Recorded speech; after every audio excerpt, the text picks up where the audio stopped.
Rumah tangga ni bukan macam cerita Hindustan. Orang kata apa, hanya nak berbunga-bunga bahasa. Tak. Tak ada bunga-bunga bahasa dah daripada kahwin tu. Sebelum kahwin, ya Allah, semua macam penyajak. Tapi kalau dah kahwin, dah tak bunyi sajak lah dah. Dah tak ada bunga-bunga bahasa dah. Padahal patutnya masih berbunga-bunga tau bahasa tu. Patutnya lah. Tapi dah tak ada dah.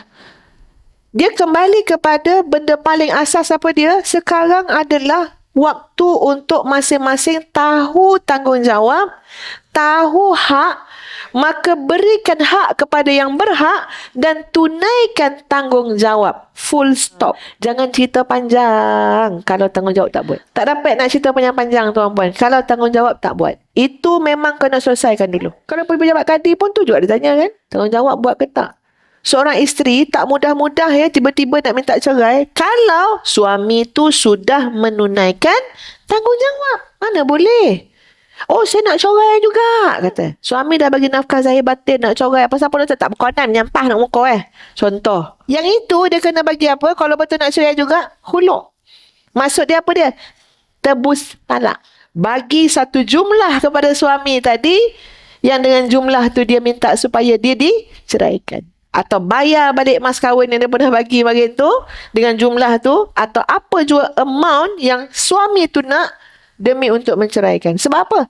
Tak ada alasan. Dia dah buat tanggungjawab. Kalau tanggungjawab tak buat, itu mahkamah boleh selesaikan tu. Kadi boleh tolong selesaikan. Ya? Ada banyak lah dia punya apa? Dia punya jalan dan cara dia. Nak bagi tu kuatnya orang yang menunaikan tanggungjawab dibela oleh Allah. Isteri dah buat tanggungjawab. Ya, tak boleh. Tak boleh nak kata apa dah. Ya, kena bagi mut'ah dia. Kena bagi segala-gala lah yang jadi hak dia. Tapi kalau isteri tu tak tunaikan tanggungjawab, namanya nusyus. Derhaka pula. Nusyus.